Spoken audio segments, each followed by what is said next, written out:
എല്ലാ നല്ലവരായ കൂട്ടുകാർക്കും ഹാർദമായ സ്വാഗതം. സിനിമയെ സ്നേഹിക്കുന്ന എല്ലാവർക്കും സ്വാഗതം. തൻ്റെ മകൾക്ക് വേണ്ടി ജീവിതം മാറ്റിവെച്ച രണ്ട് അച്ഛന്മാരുടെ കഥയാണ് മഹാരാജ എന്ന് പറയുന്ന സിനിമ. അതിൽ ഒരാൾ നേർവഴിയിലൂടെ പണം സമ്പാദിച്ച് മകളെ നോക്കുമ്പോൾ മറ്റൊരാൾ കുറുക്കു വഴിയിലൂടെ പണം ഉണ്ടാക്കി മകളെ വളർത്താൻ ശ്രമിക്കുന്നു. ശെൽവം എന്ന് പറഞ്ഞാൽ അനുരാഗ് കശ്യപ്. നല്ലൊരു അച്ഛനാണോ എന്ന് ചോദിച്ചാൽ ആണെന്ന് പറയേണ്ടി വരും. പക്ഷെ അയാൾ നല്ലൊരു മനുഷ്യൻ ആണോ എന്ന് ചോദിച്ചാൽ അല്ല എന്നും പറയേണ്ടി വരും. അയാളിൽ കാണുന്ന മകളോടുള്ള സ്നേഹം വെറും സ്വാർത്ഥത മാത്രമാണ്.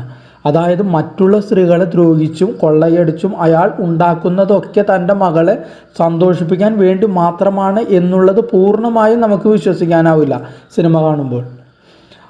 അവരുടെ ലക്ഷ്യം പണം മാത്രം ആണെങ്കിൽ മോഷ്ടിച്ചിട്ട് കടന്നു കളയാം. അത് ചെയ്യാതെ സ്ത്രീകളെ റേപ്പ് ചെയ്യുക കൂടി ചെയ്യുന്നു. എന്നിട്ട് ഗ്യാസ് ഓണാക്കി അവരെ തീ കത്തിച്ചു കൊല്ലുന്നു. തെളിവ് നശിപ്പിക്കാൻ വേണ്ടിയാണ് കൊല്ലുന്നത്. പക്ഷെ റേപ്പ് ചെയ്യുന്നത് അവരുടെ സുഖത്തിന് വേണ്ടി മാത്രമാണ്. അതിന് ഒരു തരത്തിലും മകളോടുള്ള ഇഷ്ടമായി കാണാൻ കഴിയില്ല. കർമ്മഫലം മനുഷ്യനെ തേടി വരുന്നു. താൻ നിരന്തരം ചെയ്യുന്ന പ്രവൃത്തികൾക്ക് താൻ അനുഭവിച്ചിടും എന്നാണല്ലോ ചൊല്ല്. എന്നാൽ മഹാരാജ നല്ലൊരു അച്ഛനും നല്ലൊരു മനുഷ്യനുമാണ്. ജന്മം കൊണ്ടോ രക്തബന്ധം കൊണ്ടോ അല്ല ഒരാൾ അച്ഛൻ ആവുന്നത്, കർമ്മം കൊണ്ടാണ്, കൂടാതെ സ്നേഹം കൊണ്ടുമാണ്.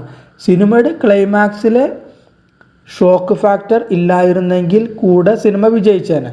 ഇതിൽ അവസാന രംഗത്ത് സെൽവത്തിൻ്റെ ഐഡൻറ്റിറ്റി പുറത്തു പറയാതെ അത്തരമൊരു ക്ലൈമാക്സിലേക്ക് കൂടി മകളെ തള്ളിവിടാതെ അവളെ ചേർത്ത് നിർത്തിയ മഹാരാജ തന്നെയാണ് അവൾക്ക് ഈ ലോകത്തിൽ കിട്ടാവുന്ന ഏറ്റവും മികച്ച നല്ല അച്ഛൻ.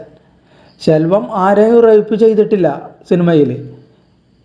പക്ഷെ അയാളുടെ കൂട്ടുകാർ റേപ്പ് ചെയ്യാൻ മുട്ടി നിൽക്കുമ്പോൾ അയാൾ അവരെ തടയാഞ്ഞത് എന്നൊക്കെ പറഞ്ഞിട്ട് അയാളെ ന്യായീകരിക്കാൻ പറ്റുമെന്ന് തോന്നുന്നില്ല.